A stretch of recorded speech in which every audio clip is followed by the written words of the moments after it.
Alright, so it is morning of day 3.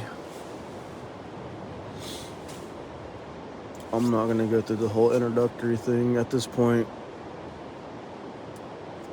If you're new to the channel, go back a couple videos and you can find out who I am and what my channel is all about. But I slept okay last night. I pitched my tent in a weird angle just because it was 10 o'clock. I've been on the trail for like 13 hours, 25 miles. So I was sliding all night, but I still slept pretty decent. It was freezing cold when I got here. It's a little bit warmer, it feels like right now inside the tent, probably just because my body heat and stuff in here, but got a cup of coffee going already. And I've heard it, I thought it was rain off and on a couple times this morning, but I was watching it this last time and falling on the outside of the vestibule. It's little white pellets, so basically sleet.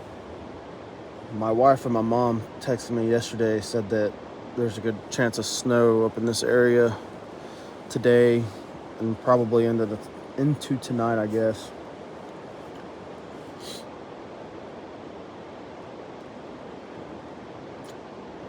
I'll leave out of this river bottom. We'll head up Big John Dick, or Little John Dick Mountain, and then Big John Dick Mountain. And we'll summit out to a place I call the Heli Fields. The nearby Army Rangers will land helicopters there from time to time for training.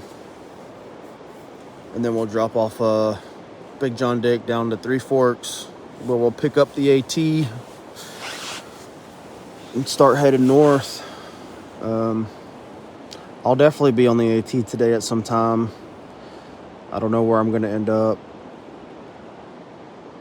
Basically, this another 30-ish miles, maybe 32 from where I'm at to my car. So I don't know if I'll be pulling another 25-mile day. My right knee is screaming pretty bad. I've got it in a brace. I'm going to take some ibuprofen before I take off walking. I would like to make about 18 or 20 though. That'd be nice. That'd give me an early day tomorrow. We'll just have to see what cards I'm dealt today. And it's already 8:15, so I haven't even started packing anything up. I haven't even gone and got my food bag yet.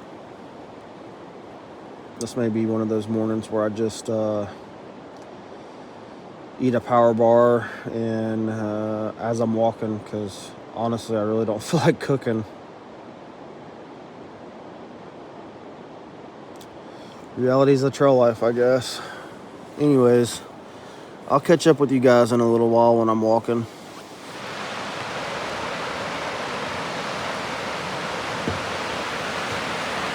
So this is the Dakota River swinging bridge that I tried to show you guys last night.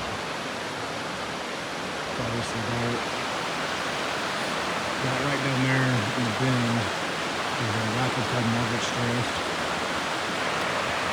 Depending on water flow, that's considered a class 3. I came from over there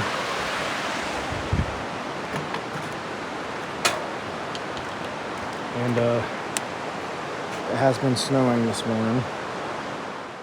Just came on the BMT from down at the Toccoa.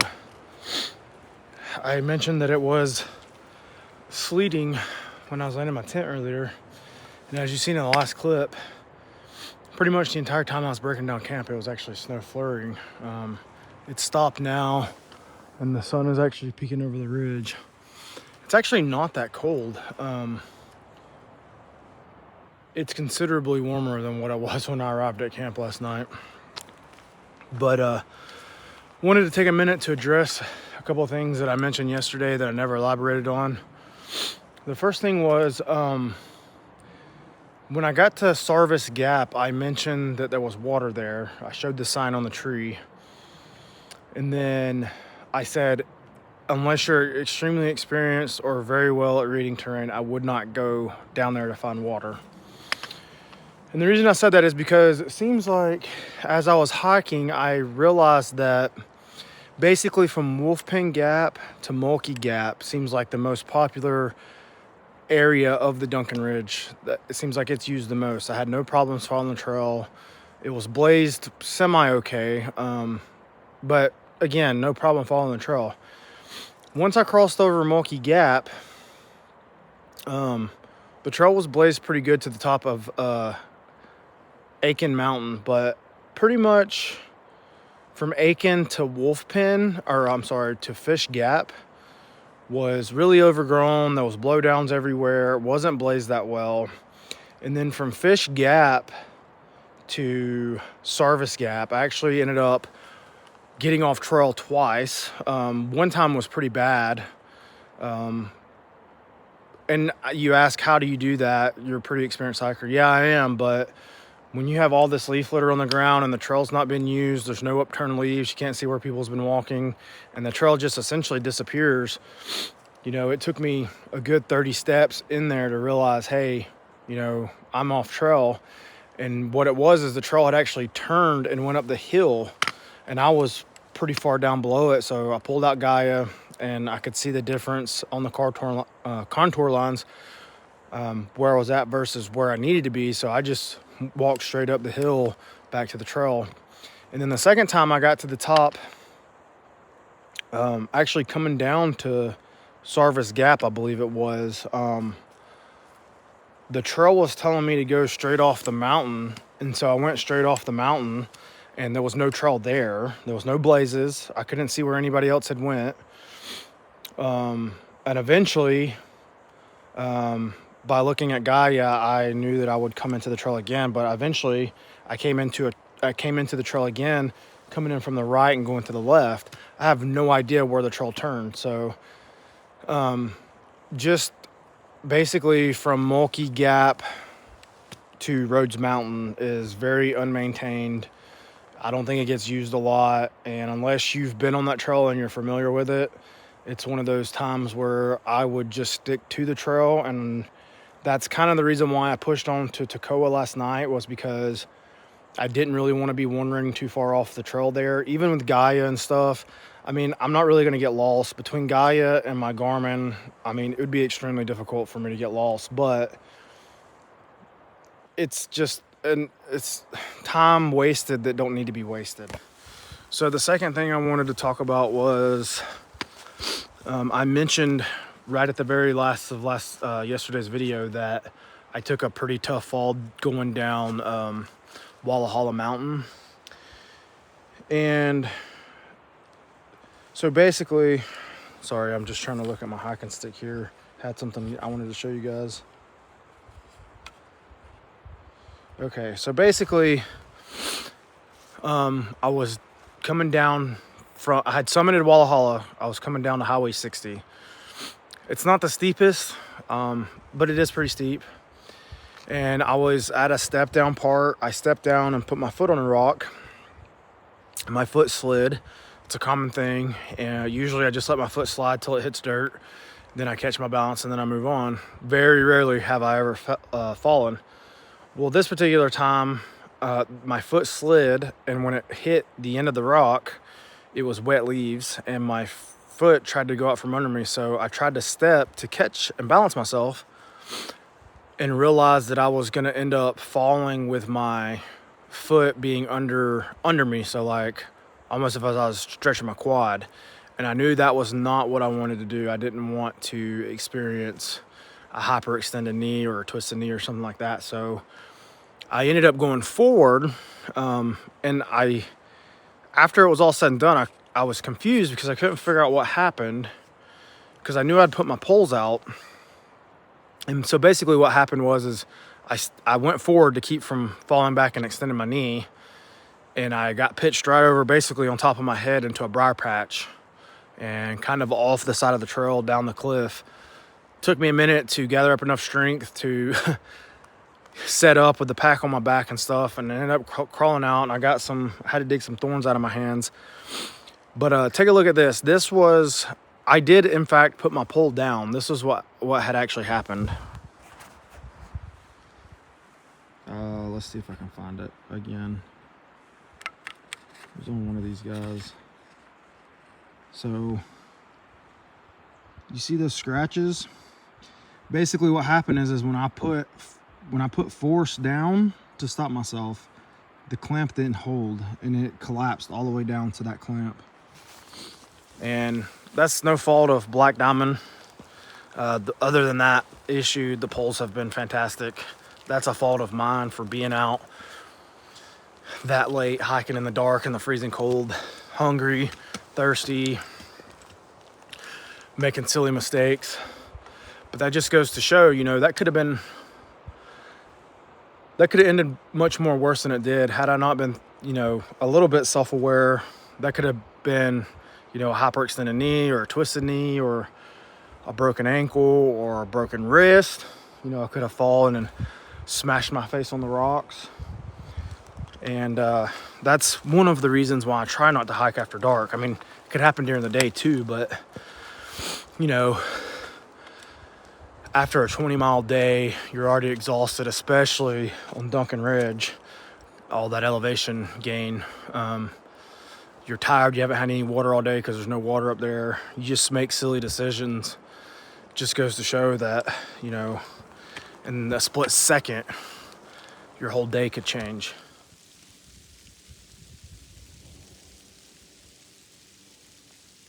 I think we're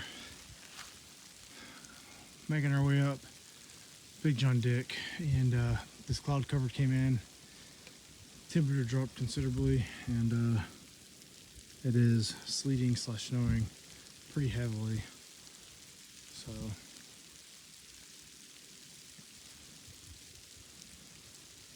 I think we're at about 3,200 feet elevation, something like that. So just above the snow line, which this is to be expected this high up, I guess. So gonna rock and roll with it. God darn blizzard up here.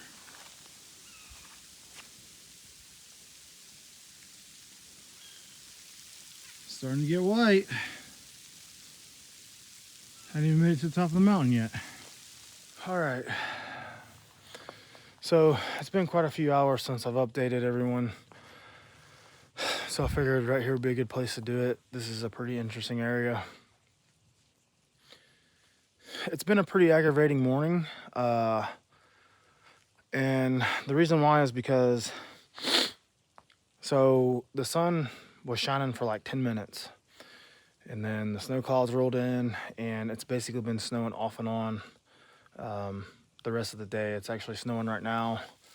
And you can't really tell behind me, but there are, coming up this mountain, it was covered in pretty good with snow. The only part that wasn't white was the trail. So essentially I've been having to wear my big North Face and my North Face gloves because when the cloud cover came in, it just got super cold.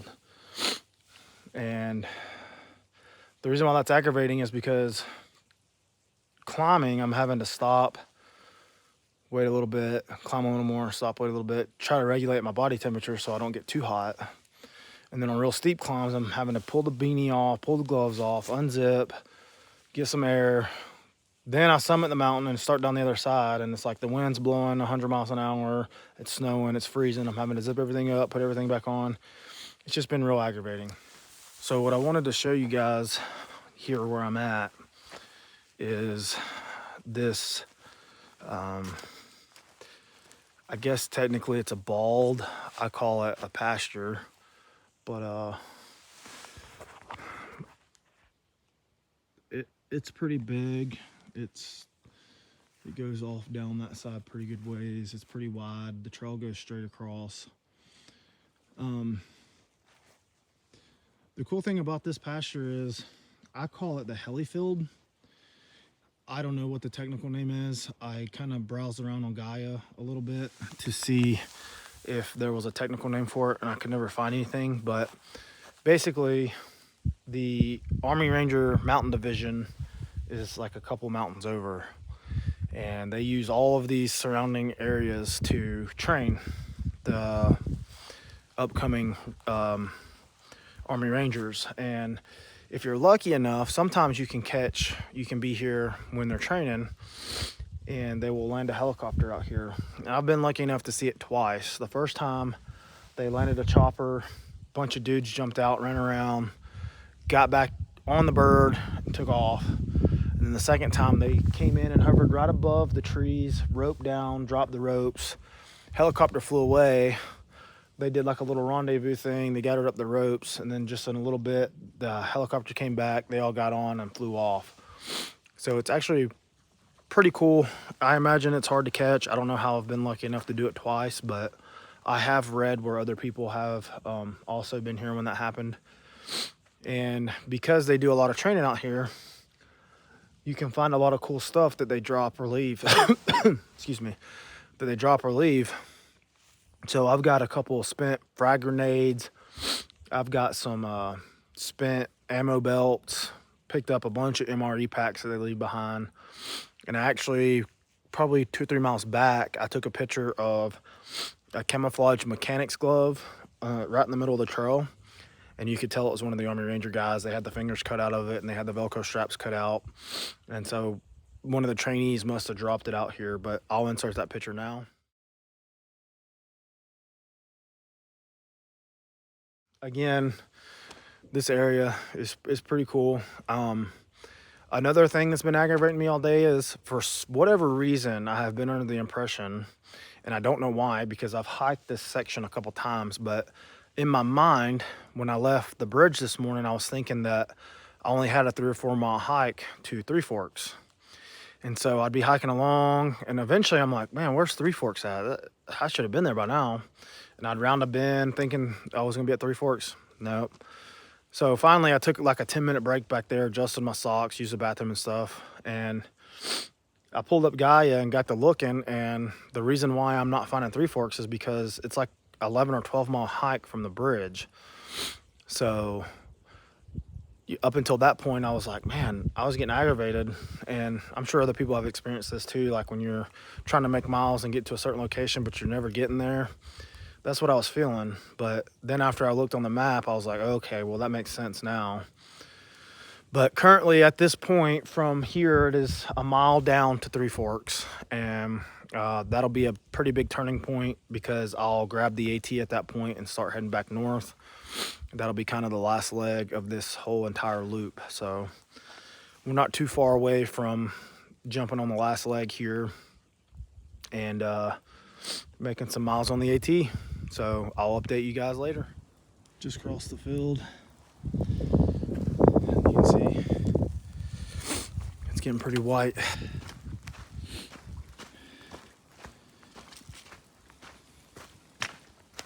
Stacking up. Precursor of what's coming tonight, I guess.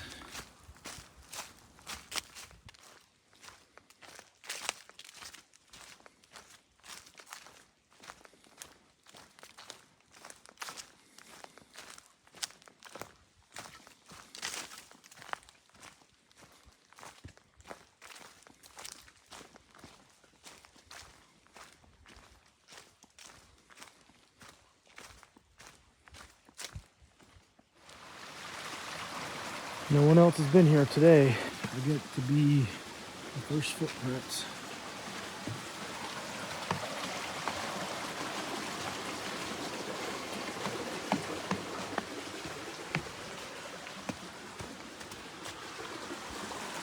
And they didn't even make, what a bit. That's pretty frozen. And yet another one.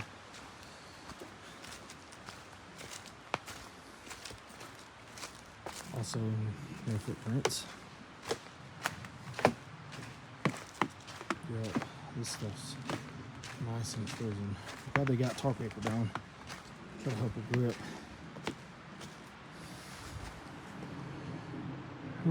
Still can't see the footprints that well.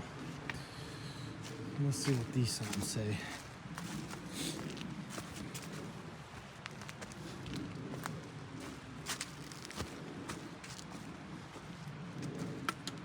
Okay, that goes, I don't know where. Benton Mackaye that way. Benton Mackaye that way. I can hear Long Creek Falls, so I know we're getting pretty close to Three Forks. So I'm at Long Creek Falls. I'm sure if you've watched my channel for any amount of time, you know that, because I have shown this waterfall several times. I don't think I've ever shown it with a snowy background. It's not quite as snowy as I anticipated. I can barely tell that there's any snow on those rhododendron over there. But if you watched one of my videos from like 2 videos ago, this waterfall is flowing considerably more than what it was the first week of December, so I'm happy for that. It's a good sign. That means that the water table has come up a little. I wanted to take a second and talk about a technicality. It's not a huge deal, but it's worth mentioning while I'm here. So near the end of yesterday's video, I was super pumped to be at the intersection of the Duncan Ridge and the BMT at Rhodes Mountain in the sunset. And it's my opinion that the Duncan Ridge ends at Rhodes Mountain. It runs from Blood Mountain to Rhodes Mountain, and then once you get to Rhodes Mountain and you intersect the BMT, you're on the BMT trail south. But so this is the actual beginning of the Duncan Ridge Trail here at what I'm going to call Three Forks, which it's actually not Three Forks. Three Forks is a mile south, but for reference, this is basically the either start or end, depending on which way you hike the Duncan Ridge Trail. Now, again, it's only my opinion that the Duncan Ridge ends at Rhodes Mountain. You know, I talk a little bit in the hiking community, and I've never heard anyone say, yeah, you know, I started the Duncan Ridge Trail at Three Forks and I hiked Duncan Ridge all the way north to Rhodes Mountain, and then I got on the BMT and I hiked the BMT north to Cohutta. It's always, yeah, I started the BMT at Springer and I hiked the BMT all the way to Cohutta. Very rarely is Duncan Ridge Trail, I don't think I've ever heard anyone say that they hiked Duncan Ridge in that aspect. And it's even labeled like this on most topo maps. US Forest Service maps are labeled. It's considered the same trail. So just to kind of put that information out there. Also, while we're here, this is where I pick up the Appalachian Trail. So I went from blue blazes to white diamond blazes. Now I'm on the infamous white rectangle blaze.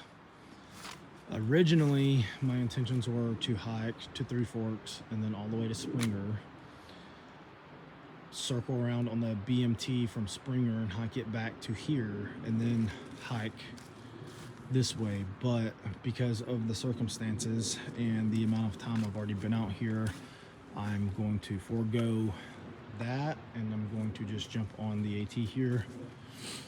And my next goal on this trail is to make Hawk Mountain Shelter, which is roughly 3.5 or 3.7 miles. I think it's 4.7 from Three Forks, so that'll put me right at 3.5 miles from here. So let's catch up with you guys when I get to Hawk Mountain Shelter.